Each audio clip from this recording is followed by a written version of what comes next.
You have probably noticed that political violence is everywhere. Get out of our state! Get out of here, bitch! Get out of our state! Spit right in his helmet? Yeah! Hey, what are you doing? Hey, I didn't do anything. Hey, get the fuck You get out of here. And there's a group of people that seem to be perfectly happy with it and actually approve of it. All of these protesters believe that President-elect Donald Trump is a racist, sexist, and divisive for the country.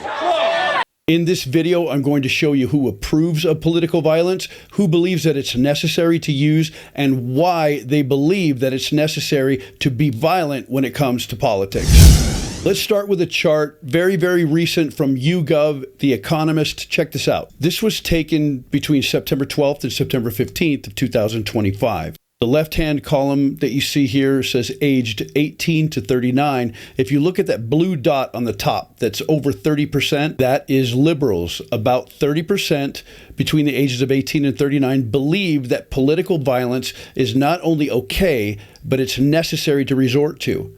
Moderates are in the gray at just over 10%, and conservatives are in the red at about 4%. So the first part of our puzzle is that people between 18 and 39 that are on the left side of the political fence that we call liberalism believe that it's justifiable to use violence to achieve political goals. Let me show you something you may not believe until you see it in writing. Among those surveyed, Gen Z women who identify as very liberal showed greater support for political violence than Gen X and baby boomer men. You would never believe that unless you saw it. Part of why this is happening is an epidemic of depression and anxiety for people that are a little bit younger. Look at this chart. If you just look at what teens are dealing with, about 70% of them are either dealing with anxiety and depression or say that it's a major problem with them and their peers. As a result, a majority of Gen Z use medication, with figures around 60% using prescription medication to manage their mental health. So without a doubt, we know that Gen Z is much more supportive of political violence than any other generation. But why? Part of this is being treated as though no one can hurt their feelings without causing a problem. And this leads to something much deeper. Many people will unfortunately believe that this is a symptom of narcissistic personality disorder, but that's not necessarily true. Remember, narcissists are about 4% of the population. Sociopaths are about 2% of population, and psychopaths are about 1% of the population. So if only 4 out of every 100 human beings is actually dealing with narcissistic personality disorder or the traits thereof, that means that by definition, most are not. So we have to dig deeper.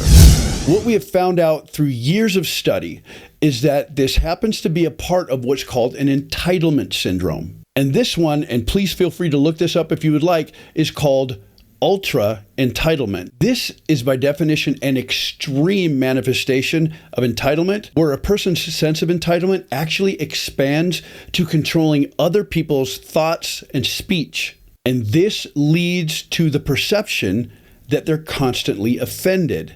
Then we get the media complex that's always pushing that it's okay to be offended and things should offend you. This leads to self-deception. At times it can lead to actual delusion. Remember, delusion is a fixed false belief, and it's unwavering even in the face of zero evidence. This causes a lack of empathy, which leads to self-centeredness, which makes them become fragile, which then leads to an intolerance of differing perspectives. And what does this do? This fuels continuous feelings of being a victim or being oppressed. Now, when you add social media into the mix, it becomes worse because then they're dealing with FOMO, fear of missing out. In addition to that, social media overuse has caused an epidemic in what's called social comparison. This is where you look at everyone else's highlights of how perfect their life is, everything that they have, and it leaves you with the feeling of inadequacy and inferiority. And this contributes to the cycle of depression that then produces anxiety. The reinforcement by the media that you deserve everything that you want then produces entitlement. And in the most severe cases, as we're seeing now, ultra entitlement. If you've seen anything like this, we would love to hear about it. Throw it in the comments section. Let's see what we can find out.